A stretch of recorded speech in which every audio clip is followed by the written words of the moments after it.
Hi everyone. I'm here today with Kera, and Yeah, Kera, um, I loved the Hiring Circus name, and I have to be thank honest, you. that was how I actually, I think how we first connected.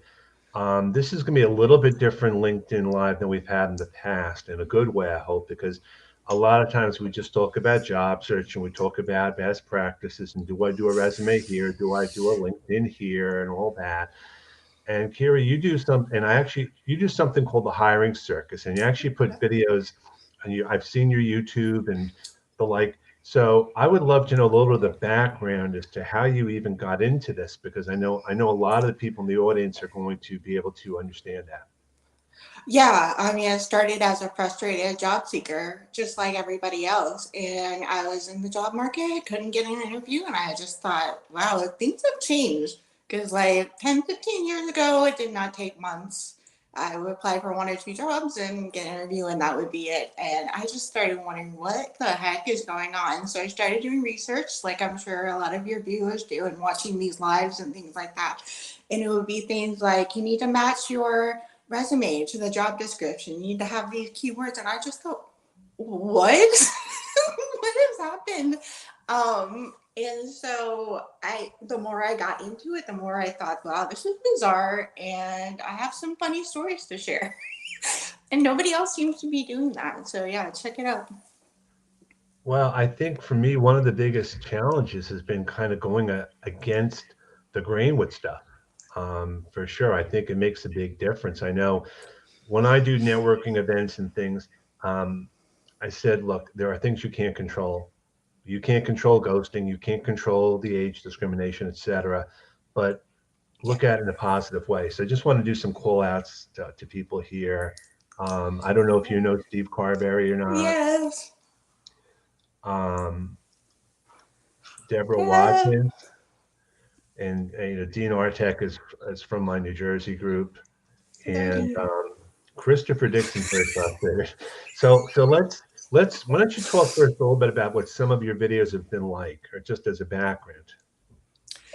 Yeah, so sometimes I have a thing where it's like what you say versus what they heard. So I have this like interviewing after 50, you mentioned age discrimination, where like you just normally interview, but they think they're talking to this old lady who still is writing things down in her accounting journal, doesn't know how to use a computer, whatever. So I do a lot of interview stuff. I do job description because they are really long, but they don't seem to actually tell you anything. And then resumes, like I would do like this spoof on, how to apply for a job and like how your resume looks completely different when you upload it. And that's fine. That's how it is. And of course, ghosting. So all kinds of topics. So I know that one of the things we wanted to touch on is sort of a top 10 list of things. Yes. And I'd love for the audience to kind of chime in also and maybe suggest some other things because, um, I used to watch David Letterman all the time with his top 10 lists and Yeah. um, all that, or this. And I mean, you got me thinking about something like stupid job search, pet tricks and things and all these different things along the. So, did you Yeah. did you do these in order, like one Yeah. is Well, the best or the 10, or how are they going to be ranked? start from 10 to 1, but it was hard to even whittle it down to 10. So I'm sure people will have others and identify with some of them as well. So I can just go ahead and get started, kick this off. So, top 10 signs the hiring process is broken. Okay. All right. So I'll start with number 10, and I printed these out. Hopefully, you can see most of it. But it's number 10. Um, did you hear they're making a Ghostbusters 3? Never mind. It's just candidates trying to get the recruiter to call them back. Gotta put the ghosting in. You're not going to have a top 10 list without ghosting. Well, I think, and this is the question here. Christopher asked the question, why do candidate recruiters ghost us? I'm going to say this. And first of all, recruiters ghost because they get ghosted sometimes by hiring managers. I True. also think at times that recruiter each side is waiting for the other to follow up. Like the job seeker may be looking for the job description, and the recruiter may be looking for the resume. Now, I'm not here to solve the problems per se. I think hiring managers really need to understand this, but it really comes down to this: it's wrong on many levels, and there's a common courtesy to it. If you're not going to reply back as a recruiter, then what's the point of having a conversation? And if the issue is you have too much time, don't have enough time, then maybe you have to rethink the process. I 100% agree with you. So, comment here, which is true. Candidates don't show up for the first day of work or quit during the first week and don't tell anyone. So, I'm going to push back a little bit because you're right, Paula. But sometimes I know people recently who have actually been set to start a job, and they find out in the first day or two that the job's been pulled, or that they're no longer needed, or something happens. It's a broken system. So and I think on many different levels. I mean, we've talked often about in some of these groups, should job seekers be paid for their interviews, for the interview time, or something? And again, it's just a thought. Yeah, yeah, I've seen that. So, So number nine, boom, boom, number boom, boom, boom. 9. What do recruiters and social media managers have in common? They both do reposts. So what does that mean? So, social media managers will post the same video on different platforms, or maybe over and over again. But also, the job, they recruit for it. Maybe they don't end up hiring anybody, and then they have to post it again. Which actually happened to one of my friends. He was contacted about a job. It seemed like a really perfect fit. It seemed like something he would be good at. That he found out from the recruiter that they weren't interested, but the next day the company posted the same job up there, the same job spec. And that happens a lot, I It believe. does. Yeah. Gotten a lot of messages on that. So this is a question which I would wonder about. Why aren't recruiters and hiring managers transparent about expectations? Now, I can guess from a job seeker perspective why that's the case, but do you have any thoughts? I think communication is not good from the very beginning. I've said a number of times, like the job descriptions, they don't seem like, or the job post doesn't seem like it's been well thought out, or as far as what they actually want. And if you're starting that way from the very beginning, the rest of it is going to be not good. And then, like you were saying, if the hiring manager is not communicating with the recruiter, then clearly that expectation wasn't filled. So it's just accountability has not been set from the top all the way through the process. I think in large part, a lot of times job specs are posted on what the company had as opposed to what they need, which again you have to determine who's writing the job spec. But what about number 8? Number 8. So this is a little bit of a twist. Onboarding, also known as the Learn as You Go, Teach Yourself, Make No Mistakes training program. So this is in reference to companies don't want to train anymore. It's like they want people that already know the system that they use or already have worked in the industry and all of that, because it's cheaper, right? Than Mm-hmm. to train people. But I think what the thing that you're missing is you need a learning and development training program, regardless of how senior or junior your people are. So Amy brings up a good point. As a third party recruiter, sometimes you're not in the loop. That's a big part of the issue in and of itself, and it goes down to communication. You know, the ideal system has to be fixed and managed by all different sides. And I think there's unrealistic expectations on all sides, right or wrong, about stuff. But so I'm going to just pose this out here. Why do a lot of don't want to help the job seeker when you reach out to them? All right, I'm going to put on a recruiter hat now, which from what I know, they're very busy. They're trying to make numbers. They're trying to fill positions. It doesn't make it right. Right. Again, and I've had a lot of recruiters tell me, text me, don't even call me up, because I'm just so overwhelmed. Again, I don't know this all for sure. It's just anecdotal, but what do you think? Um, I think there are some great recruiters out there, but there are some recruiters that maybe treat as a sales position, but they're not selling a box of widgets that's wondering why they weren't widgety enough to be sold. They're have people as their clients, and I think you can't treat it as a traditional sales role in that you didn't make that sale, so I'm not going to tell the person, just like I wouldn't tell the box of widgets it didn't get sold, right? Right. But it's a relationship, right? Maybe they're good for something else down the line. I just don't think they should think about it so transactional. Sure. What about number seven? All right. No, I want to get through these first, and then I want to have more discussions after. Okay. Okay. Um, for I sure. agree. I agree. Yeah, it's been a lot of time. Number seven is the sale of the century. Employers can get workers with twice the experience for half the pay. Hmm. So this is another big Well, issue. I think, and that brings the whole idea of job specs. It's the job spec. They're looking for a junior position, and they're going to pay a non-junior amount, or a senior position, and they're going to pay a junior amount. Again, it's the buzzwords and it's the expectation. Um, and again, it's a game. I hate to say it in many cases. I don't know how much of it is budget, how much of it is the back and forth, but you have to remember the recruiters also get a certain percentage of whatever the salary is or whatever the arrangement is.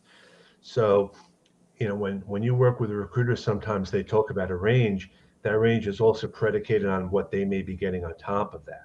Again, every recruiter is a little bit different, Right. but that's another consideration. So, if you work with some recruiters and they ask for the rate and they try and negotiate it lower, in some cases it could be, and I'm not saying it's for all, it could be because they're looking to make as much as they can. And again, sometimes recruiters require someone to be on board on the staff for a certain amount of time too. So I love the conversation in the chats. And just to let you guys know, when this is over, I'm going to be responding, and I hope Kira will, to some of Yeah. these questions as I'm well. curious. So are we up to number seven or six? Six. Six. Okay. All right. The interview process lasts longer than most celebrity relationships. Okay. I would agree with that. And I would say, first of all, the onboarding process is different for every company, but you know, I've been on interviews which have gone multiple rounds. I've gone to five or six people at one time, Right. and they don't know and they don't know. And just to clarify, the recruiting company gets the percentage. I want to make sure, not the person. So again, if you're working for a Robert Half or something, I want to call that out just to make, to clarify, because I don't want to misrepresent. I think that ideally you Mm-hmm. should have maybe two rounds for an interview, and then that should be it. Because again, how much time do you really need? Now, been told by other recruiters that one of the reasons they have multiple rounds is that everyone's afraid to hire someone lest they be blamed for hiring the wrong person. So the more people that can be part of that process, the less chance that it falls on one person if it didn't work out. What do you think about that?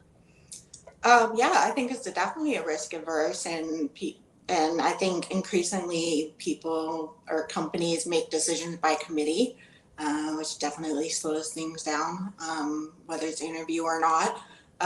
But if you read Jeff Hyman's book, the Recruit Rockstars book, he says like 50% of new hires don't work out after I think a year or two.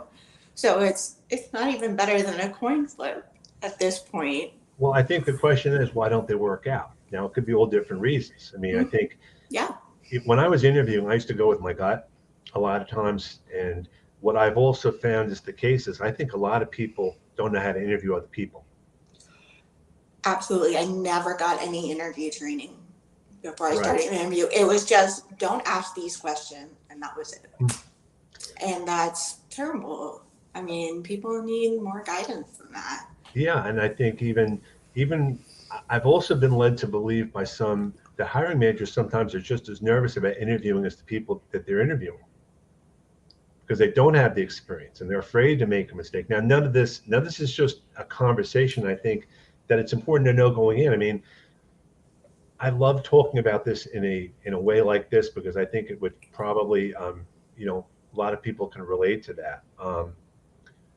Word, oh, I agree with this. Learning how to interview, and ironically enough, so many people just ask the same questions. Where do you see yourself in 5 years? Tell me Yeah. about yourself. Um, I hate that question. if you could be any animal, what would you be? I mean, And you have to prepare and think of these, like, read through all these possibilities. yeah, I mean, it's, you know, it doesn't have to be that difficult. No, and um, you also have to think about what you're looking for and frame the questions to find if this person is what you're looking for. And like you're saying, typically it's Mhm. just generic and feel of it.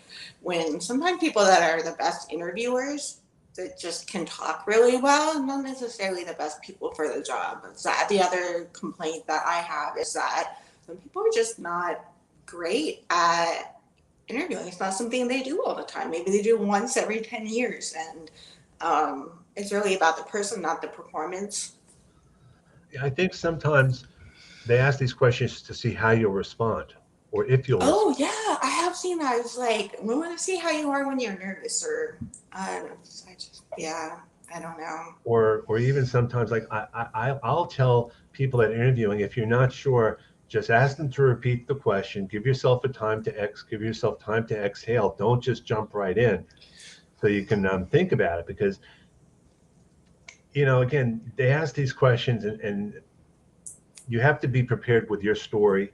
You have to be prepared to make it a conversation, not an interrogation, for sure. um, Mm-hmm. but again, as Donald said, it's true. Very very few hiring managers get training. Um, and the truth of the matter is this: a lot of hiring managers look at it as almost an imposition that they have to interview someone because of their busy days. It's like, I got 5 things going on, I got fires to put out, and oh, I have to interview someone. So Yeah, my answer to that is, then don't interview. right. It's like something you got to put in time to save time, right?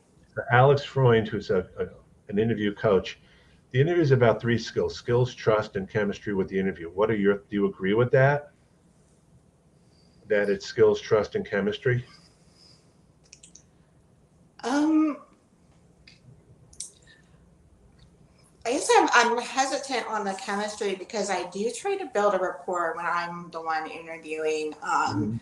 But that's not necessarily going to happen, especially if, the person is super nervous, which probably means they really, really want it. So to me, it's about the hiring manager saying, this is what a person who needs to do to perform well in this job, and seeing if the other side of the table has that experience or skill set in order to be successful on the job.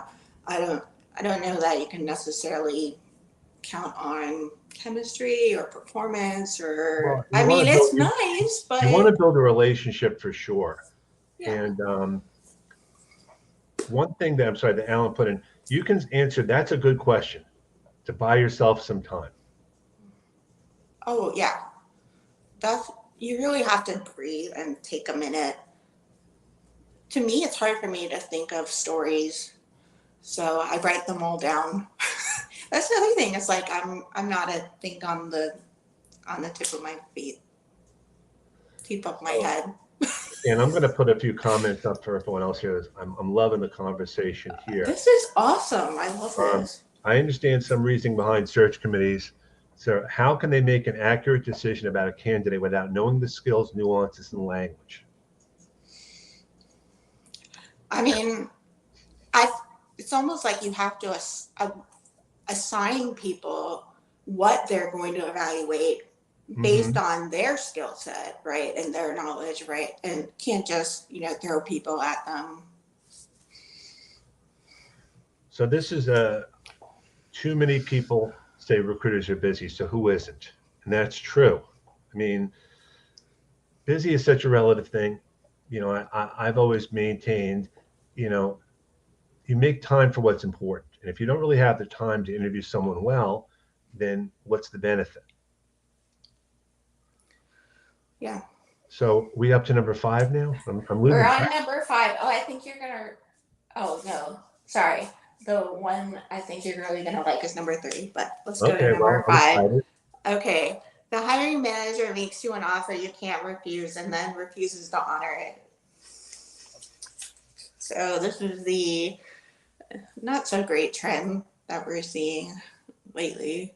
Well, it's happening a lot for a lot of different reasons. And what I think about in sort of a not a funny way, but when Better.com did their layoffs by that Zoom call, someone was actually taping the Zoom call, Yes. the actual correspondence there. And when he put that up there, I mean, that was so eye opening. I've been on the other side of those, unfortunately, but to see something like that, that resonated in such a way. And then I happen to agree about timing. When they ask about your availability, the worst interview appointment is a Friday afternoon. There is no question about it. I would say maybe followed by Monday morning. Um, Only because you have to think about the mindset of the person on the other end. It's kind of like Tuesday, Wednesday, Thursday is the best time possible. But um, I'm going to ask you a question, which I've asked other people. When you have an interview, is it okay to say right off the bat, if we get disconnected, what's the way to get back in touch? Because it's technology, and let's say you lose internet or they lose connection. I always like to say, recommend right off the bat, is there a way we can follow up right away, whether it's a phone call or something else? Otherwise, because I've had it happen to me, I've had a call, the connection got lost, and half an hour later, they were talking to someone else and hired someone else. So, it's not good. Yeah, I think that's perfectly all right. I mean, it just helps. I think it probably makes the other person feel more secure that even if they do have their Wi-Fi dropped or something, And I want to whatever. emphasize this too. People think recruiters hire. They do not. Absolutely do not. They're different than, let's say, an HR person at a company who might be a gatekeeper or something. The recruiters look at resumes, they screen, schedule, but hiring managers hire. So the recruiter can put forth the best person that they think based on needs, but it may not. But they may not have a lot of say. So I think a lot of the bashing on recruiters, I believe, is very. I mean, it's not fair. I mean, entirely. Because you really have to know. I mean, there's different levels of recruiters. There's the third party and the offshore ones. They're not the same as the recruiters that work directly with the companies. We've all seen those, the high and the cut and paste job description and the cut and paste information they want back.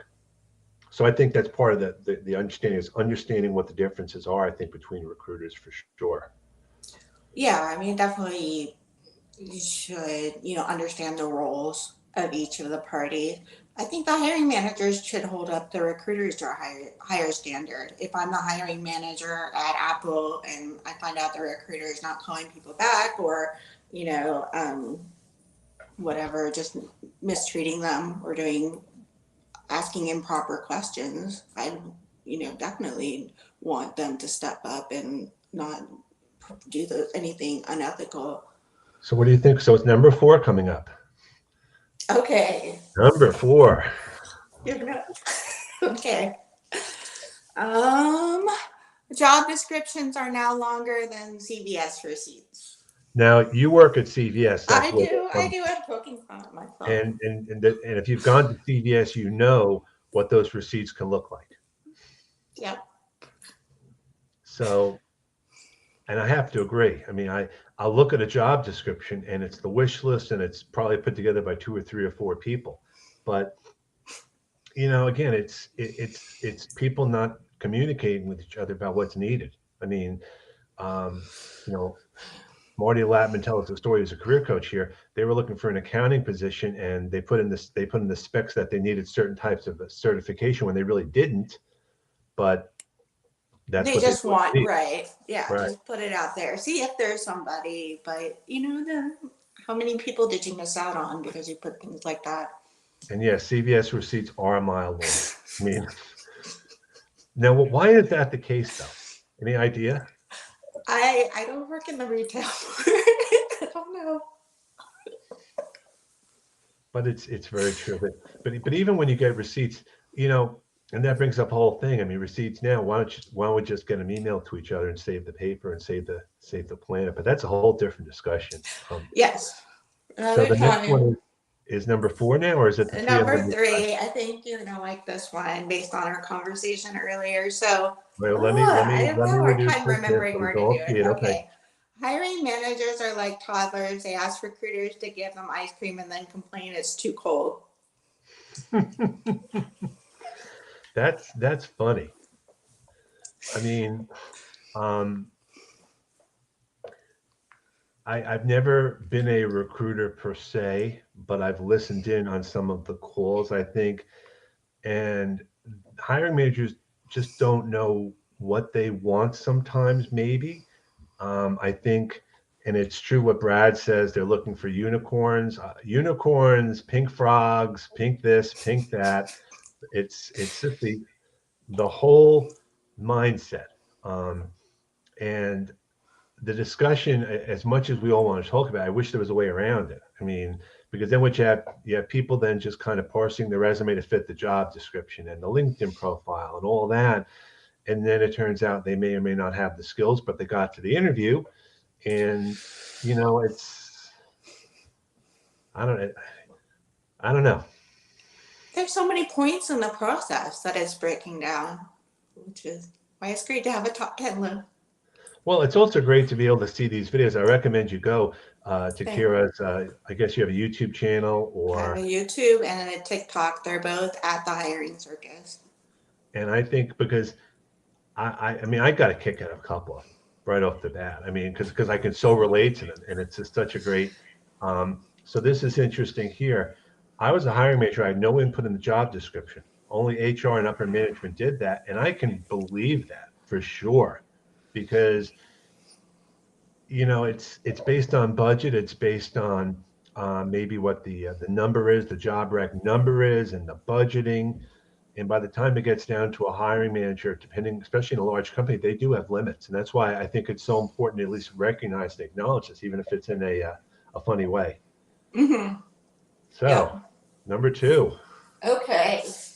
and then when we're done, I want people to post some of their other suggestions. Yes. So maybe we have a top 20 or 25 or top 1 million list or something. Exactly. Okay. Number two, when you're wondering if you should be the 205th person to apply, but the job was filled before it was ever posted. Yeah, well, sometimes what I found is that sometimes there's jobs that are not real jobs sometimes, and they're just looking for resumes for the time when they actually have a job. And we have pushed in different places, and some companies actually put down this is not a current job, but we're looking to gather the resumes. And I'm really happy that they do that because That's good. um, I think that's someone I like this. Some higher up Frankenstein the job description. Ouch. Ouch. Burn. So any places for interviewers and employees to get training on how to best interview. Um, there are interview coaches. There are interview sites. I would love if people can respond back with some thoughts. I mean, there are associations that do this, but there's all sorts of modules and things. I mean, honestly, even if you have to bring someone in who's an interview coach into the company, we do that. I was an agile business analyst, and we had an agile coach, and they told us things we hadn't thought about. So I think that's definitely time well spent and definitely needed. I recommend Jeff Hyman and Lou Adler Okay. um, as great resources. I'll comment later. So, by the way, here we go, Amy. Sounds like a great video to do Frankenstein Halloween special. I mean, Right, exactly. I was actually thinking maybe of doing something like where you have job descriptions and resumes that are like puzzle pieces and you keep trying to put them together and you're like, no, it doesn't fit. Or it turns out that they fit, but they don't match.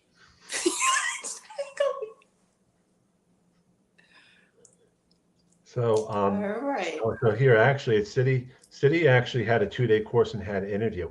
I remember some places actually do have like an interview boot camp, and I think it's just so beneficial. But I would go further and say it should be for anyone who's going to interview, not just for senior management, um, as part of the training. So Exactly. the number one tip, Number one number one, is it's the one that everyone talks about. I can't leave it out. There's even the meme with it. So you need experience to get experience. So like the Spider-Man meme, need work experience to get job. Need job to get work experience. Like which one?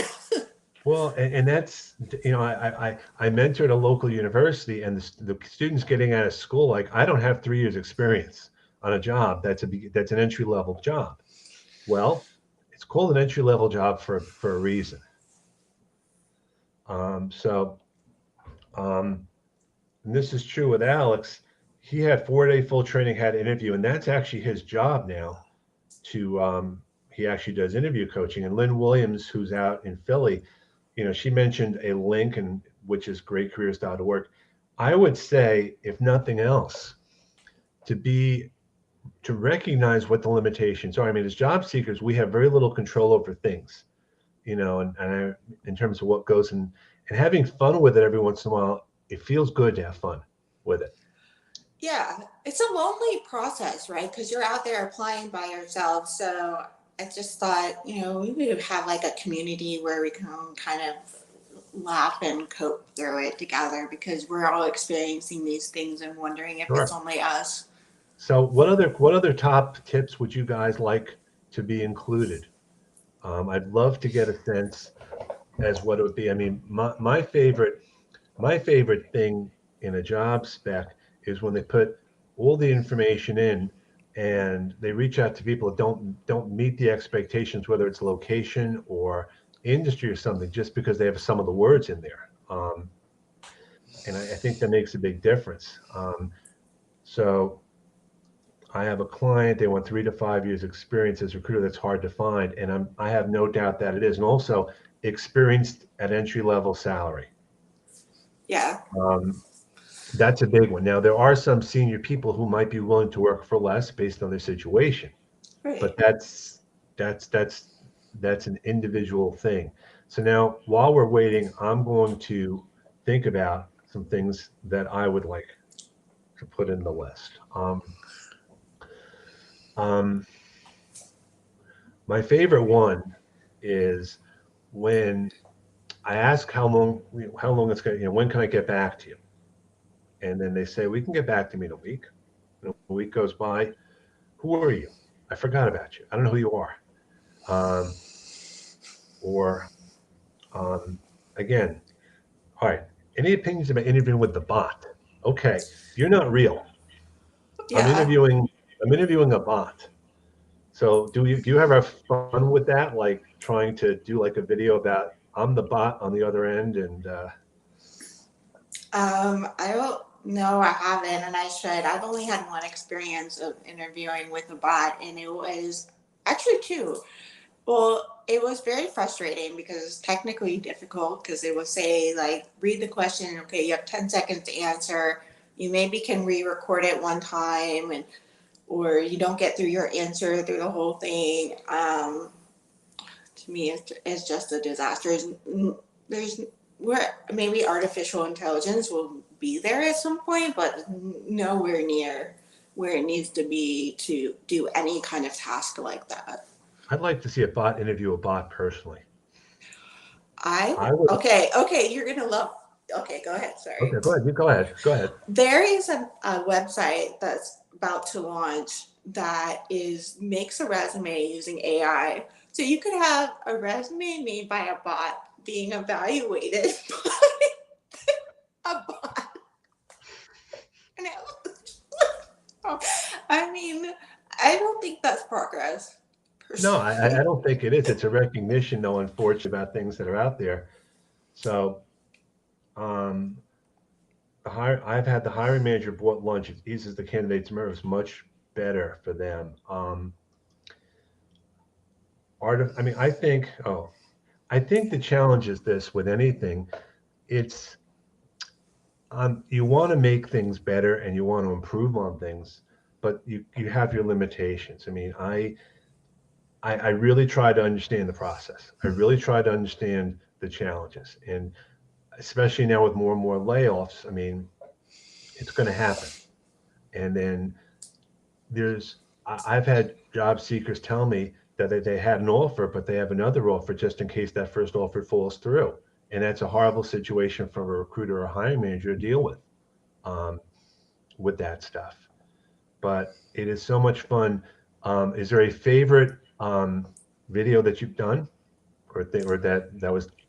Yeah, I did one a few weeks ago where it was an interview, and I had the brain be a separate person and like have to interpret what the interviewer actually means by the question. So like, tell me about yourself, and the person is like, "Oh yeah, I'm from Philadelphia. I grew up," and they're like, "No, no, no, that's not what she's talking about," and like interpreting these like kind of traditional questions as to what they really mean. So I think Uh, I've seen my featured section, the first video, my featured section. So all of the ones in my featured section are my favorites.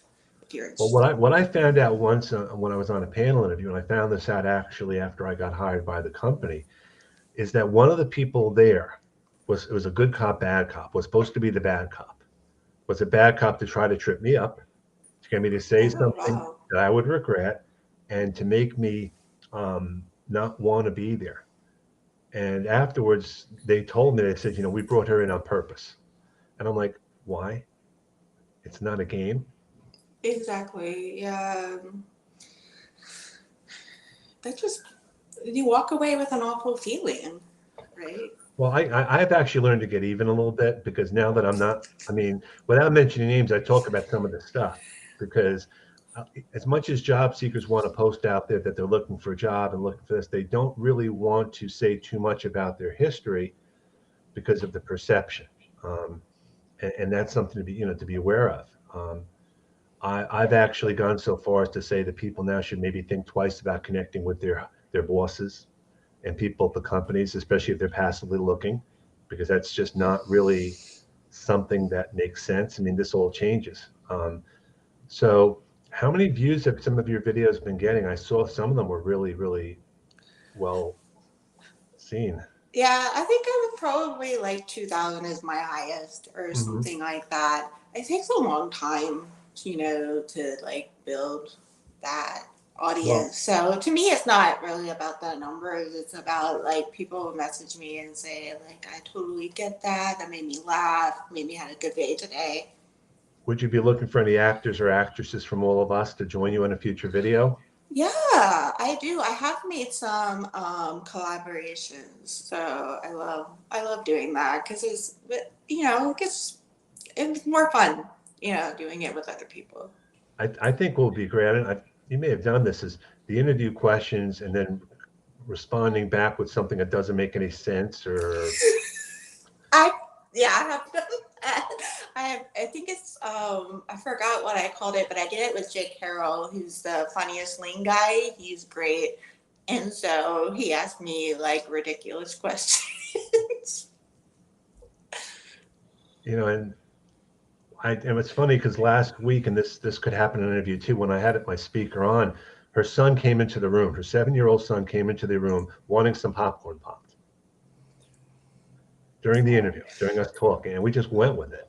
You know, it's Yeah. like having fun with that. I mean, I can't tell you the number of times I've been on calls, and whether it's with you or someone else, and I'm just going to be genuine, you know. And I think the challenge that I have, as much as anything else, oh, I like this a lot. I'm winning the lottery tonight, so I might not need a job tomorrow.